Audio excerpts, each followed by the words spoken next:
Published 0406s, the 14th of November 2017. Updated 0646s, the 14th of November 2017. U.S. President Donald Trump prepares to board Marine One not pictured after his five-nation sweep of Asia comes to an end. Donald Trump said he had done a really fantastic job on a five-nation tour of Asia in which he had made a lot of friends, but he ended it abruptly Tuesday by skipping most of a Philippine summit.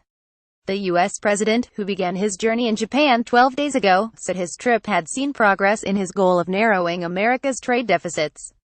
"I've made a lot of friends at the highest level," Trump told reporters shortly before boarding Air Force One in Manila, adding the trip was tremendously successful. "I think the fruits of our labor are going to be incredible," he said, later predicting an already unveiled $300 billion worth of trade deals is going to be quadrupled very quickly to over $1 trillion. He offered no evidence for this assessment. "It's been a really great 12 days, he said. "I think we have done a really fantastic job." Before leaving, Trump gathered briefly with 18 other world leaders ahead of the start of the East Asia Summit, the final set piece of his trip. The former reality TV star had initially planned to skip the summit, then backtracked after criticism it could be seen as a snub. But he did not stay for the official start of the summit on Tuesday afternoon, also missing the preceding group photo with his fellow leaders.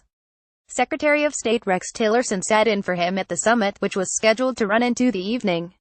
The summit groups the 10-member Association of Southeast Asian Nations, with Australia, China, India, Japan, South Korea, New Zealand and Russia, as well as the United States.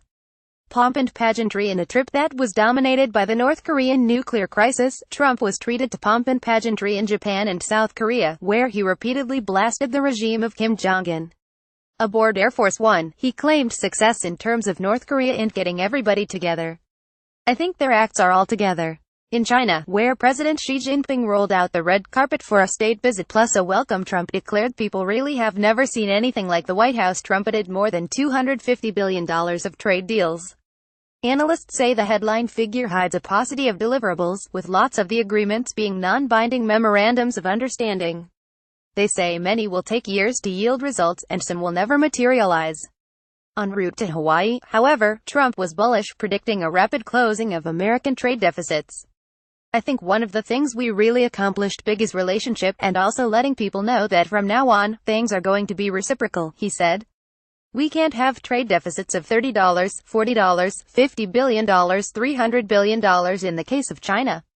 We can't do that. We have to have reciprocal trade. You will see numbers that you won't believe over the years. Because over a period of years, they will be treating us much differently than they have in the past." During a stop in Vietnam, the issue of alleged Russian interference in the 2016 U.S. election reared its head again when Trump appeared to endorse President Vladimir Putin's assertion that there had been no plot by Moscow. In the Philippines, Trump sparked headlines with his pally relationship with President Rodrigo Duterte, a man who has boasted of personally killing people and whose drug war has claimed thousands of lives. Speaking to reporters as he flew over the Pacific Ocean, Trump again made no mention of human rights or the extrajudicial killings that campaigners say are part and parcel of Manila's drugs war. But he praised the important military location of the country and said ties, which soured when his predecessor Barack Obama spoke out against Duterte's campaign, were back on track. "Now we have a very good relationship there. We're back with the Philippines," he said. "Sorry, we are not currently accepting comments on this article."